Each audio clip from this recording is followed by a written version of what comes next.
ఆదిలాబాద్ జిల్లాలో ప్రాజెక్టులు అడుగంటాయి. ఎండ తీవ్రతతో చెరువులు, కుంటలు ఎండిపోయాయి. జలాశయాల అడుగు భాగం నెర్రలు బారాయి. ఆదిలాబాద్ ఉమ్మడి జిల్లాలోని కడెం, కొమరం భీం, సాత్నాల, మత్తడి వాగుల్లో జలాలు అడుగంటాయి. ఇదే అంశానికి సంబంధించి మరింత సమాచారం మా ప్రతినిధి సారంగపాణి అందిస్తారు.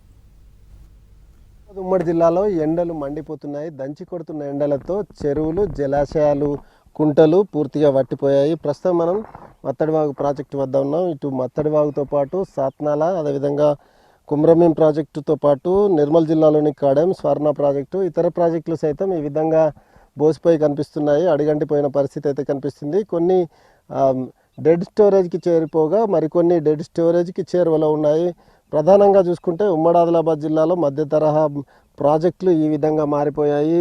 క్రికెట్ మైదానాలను తలపించే విధంగా దర్శనమిస్తున్నాయి. ప్రస్తుతం మనం చూసుకోవచ్చు, ఇది ప్రాజెక్టు మధ్య భాగం ఏదైతే ఉందో ఆ భాగంలో మనం ఉన్నాం. ఇక్కడ పూర్తిగా ప్లే గ్రౌండ్ను తలపించేలా ఈ ప్రాజెక్టు మారిపోయిందని అయితే చెప్పచ్చు. అయితే ఆయకట్టుకు నీరు అందించడం అనేది పక్కన పెడితే ఇప్పుడు మరికొద్ది రోజుల్లో ఇది పూర్తిగా అడిగంటిపోయే ప్రమాదం ఉంది. పశుపక్షాదులకు సైతం నీటి ఎద్దడి తలెత్తే అవకాశం ఉంది. మండుతున్న ఎండలతో రికార్డు స్థాయిలో ఉమ్మడి ఆదిలాబాద్ జిల్లా వ్యాప్తంగా ఉష్ణోగ్రతలు నమోదవుతున్నాయి. గడిచిన వారం రోజులుగా చూసుకున్నట్లయితే 46 డిగ్రీలుగా ఉష్ణోగ్రతలు నమోదవుతున్నాయి. అంతకు మించి సైతం కొన్ని చోట్ల నమోదవుతున్న పరిస్థితి కనిపిస్తుంది. మరోవైపు ఉమ్మడి జిల్లా వ్యాప్తంగా ఉన్న చెరువులు అయితే పూర్తిగా ఎండిపోయిన పరిస్థితి. ఇక కుంటలు అయితే ఎప్పుడో వట్టిపోయాయి. ఇప్పుడు ప్రాజెక్టులు సైతం ఈ విధంగా మారిపోయిన సిచ్యువేషన్ అయితే కనిపిస్తుంది.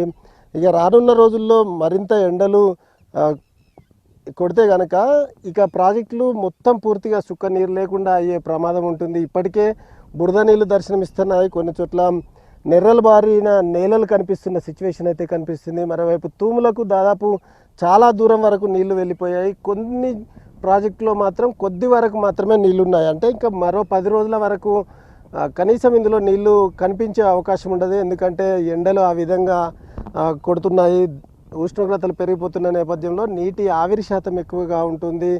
అదేవిధంగా ఏదైతే పశువులు ఉంటాయో వాటికి నీళ్ళ కోసమైనా ఈ చెరువులు, కుంటలు ఉపయోగపడేది, ప్రాజెక్టులు ఉపయోగపడేది. కానీ మరికొద్ది రోజుల్లో మాత్రం అవి కూడా ఎండిపోయే పరిస్థితి ఉంది.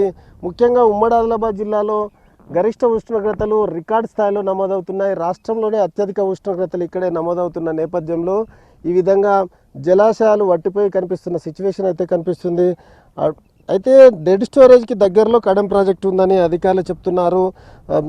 దాదాపు 100 చెరువులు పూర్తిగా ఎండిపోయిన పరిస్థితి అయితే కనిపిస్తుంది. అయితే ఉమ్మడి జిల్లా వ్యాప్తంగా చూసుకున్నట్లయితే ఈ ఎండల తీవ్రతకు వడదెబ్బతో ప్రాణాలు కోల్పోతున్న వారి సంఖ్య సైతం రోజురోజుకు పెరిగిపోతుంది. ఇప్పటికే 20కి పైగా మరణాలు సంభవించినట్టుగా రికార్డులు చెప్తున్నాయి. అనధికారికంగా ఇంకా అంతకు మించి సైతం ఉంటుందని అయితే చెప్పచ్చు. ఈ విధంగా చెరువులు, కుంటలు, వాగులు పూర్తిగా ఎండిపోగా జలాశయాలు ఏదైతే ప్రాజెక్టులు సైతం ఈ విధంగా వట్టిపోయి కనిపిస్తున్నాయి. మరికొద్ది రోజుల్లో చుక్క నీరు కనిపించే పరిస్థితి లేకుండా పోయే అవకాశం అయితే కనిపిస్తుంది. మరి ముఖ్యంగా వర్షాలు ఇక ఆలస్యం అయితే ఏదైతే భూగర్భ జలాలు సైతం ఇప్పటికే అడుగంటిపోయిన నేపథ్యంలో రానున్న రోజుల్లో మరింత భూగర్భ జలాలు లోతుకు వెళ్ళే అవకాశం ఉంది. అడుగంటిపోయే ప్రమాదం ఉందని సంబంధిత శాఖ అధికారులు అయితే హెచ్చరిస్తున్నారు. రానున్న రోజుల్లో ఎండల తీవ్రత పెరిగి వర్షాలు కనుక కురవకపోతే రైతాంగానికి తీవ్ర ఇబ్బందులు ఎదురయ్యే అవకాశంతో పాటు పశుపక్షాదులు సైతం జీవన మనుగడే ప్రమాదకరంగా మారే అవకాశం అయితే లేకపోలేదు.